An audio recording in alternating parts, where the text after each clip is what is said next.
हरे कृष्णा। जय माता दी।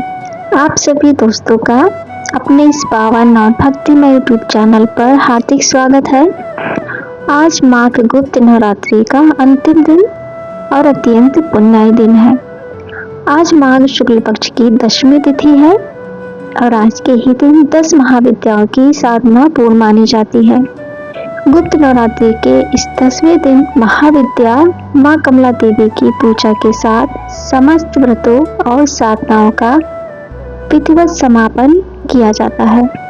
आज की इस पावन कथा में हम जानेंगे माँ कमला देवी की संपूर्ण पौराणिक कथा, उनका स्वरूप, महत्व, पूजा विधि और गुप्त नवरात्रि के अंतिम दिन किए जाने वाले विशेष नियम, ताकि आपकी साधना पूर्ण फलदायी हो सके। शास्त्रों में माँ कमला देवी को भाग्य, सम्मान, पवित्रता, करुणा और परोपकार की देवी कहा गया है। महाविद्या कमला समस्त दिव्य क्रियाओं में ऊर्जा के रूप में व्याप्त रहती हैं। वे भगवान श्री विष्णु की दिव्य शक्ति मानी जाती हैं और इनकी पूजा करने से माँ लक्ष्मी की पूजा के समान ही पुण्य फल की प्राप्ति होती है। माँ कमला अपने भक्तों को धन, ऐश्वर्य, यश, प्रतिष्ठा और सौभाग्य का वरदान प्रदान करती हैं।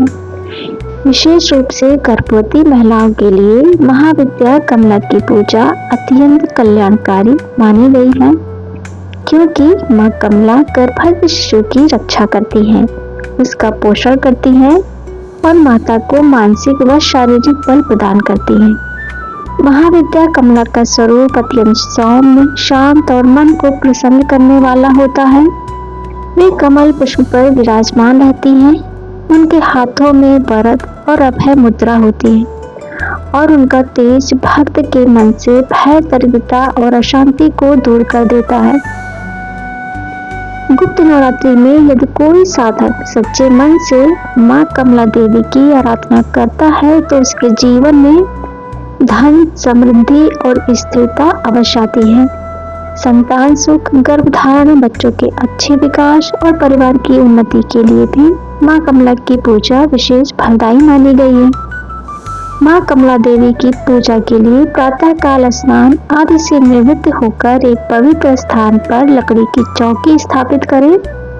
चौकी पर लाल वस्त्र बिछाकर उसके ऊपर तांबे की थाली रखें।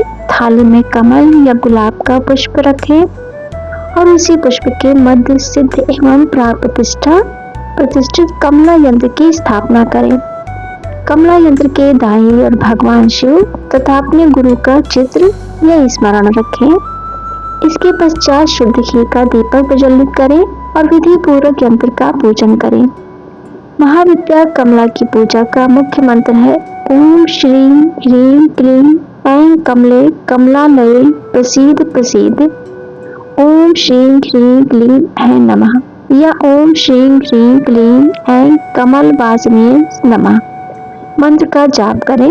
ये ध्यान रखना अत्यंत आवश्यक है कि महाविद्या कमला की साधना और पूजा की जानकारी हमेशा गुप्त रखनी चाहिए।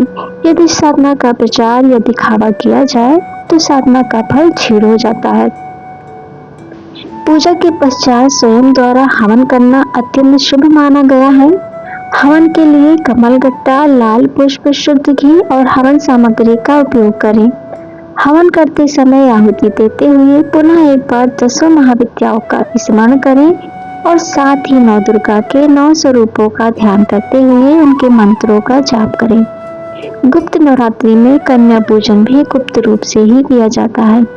इसके लिए अपने घर पर कन्याओं को बुलाने के बजाय किसी मंदिर में या सार्वजनिक स्थान पर छोटी कन्याओं को प्रसाद, भोजन, वस्त्र या दक्षिणा देना अधिक शुभ माना गया है। यदि घर में छोटी कन्या हो तो घर पर ही गुप्त रूप से उनका पूजन किया जा सकता है।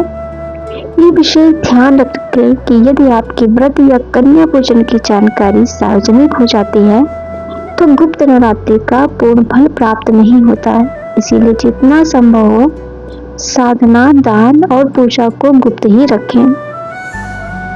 व्रत का पारण उसी भोग से करें जो आपने महाविद्याओं को अर्पित किया है, जैसे हलवा, पूरी या खीर। कलश या पूजन सामग्री का विसर्जन अगले दिन प्रातः सूर्योदय के बाद किया जाना श्रेष्ठ माना गया है। हालांकि जिन घरों में ऐसी परंपरा नहीं है वे दशमी तिथि को सूर्यास्त से पूर्व भी विसर्जन कर सकते हैं। कलश का जल घर में छिड़के मुख्य द्वार पर छिड़काव करें, फिर उसे किसी पौधे या वृक्ष में डाल दें। कलश में रखा सिक्का तिजोरी या मंदिर में सुरक्षित रखें। चुनरी के अलावा या श्रृंगार सामग्री को मुख्य द्वार या तिजोरी में रखा जा सकता है। पुष्प अक्षत आदि का विसर्जन बहते जल में करें या पीपल के वृक्ष के नीचे गड्ढा खोदकर श्रद्धा से दबा दें। यदि किसी कारणवश 10वें दिन कन्या पूजन या विसर्जन संभव न हो, जैसे मासिक धर्म आदि, तो आने वाली पूर्णिमा के दिन भी ये कार्य किया जा सकता है। शास्त्रों में से पूर्णतः स्वीकार माना गया है। गुप्त नवरात्रि के अंतिम दिन सच्चे मन से हाथ जोड़कर माँ भगवती के सभी 9 स्वरूपों और 10 महाविद्याओं को प्रणाम करना चाहिए और पूजा व्रत या साधना में हुई किसी भी भूल चूक के लिए क्षमा याचना करनी चाहिए। यदि श्रद्धा सच्ची हो तो किसी भी त्रुटि का दोष नहीं लगता।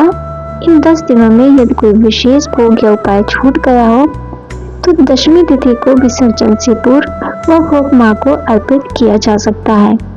अगर आज की ये संपूर्ण जानकारी, कथा और विधि आपको पसंद आई हो दोस्तों, तो प्लीज वीडियो को लाइक किया करें, अपने परिवार और मित्रों के साथ जरूर शेयर करें और यदि आपने अभी तक हमारे चैनल को सब्सक्राइब नहीं किया है तो जरूर सब्सक्राइब कर लें ताकि 10 महाविद्याओं और सनातन धर्म से जुड़ी ऐसी ही पावन कथाएं आप तक निरंतर पहुंचती रहे।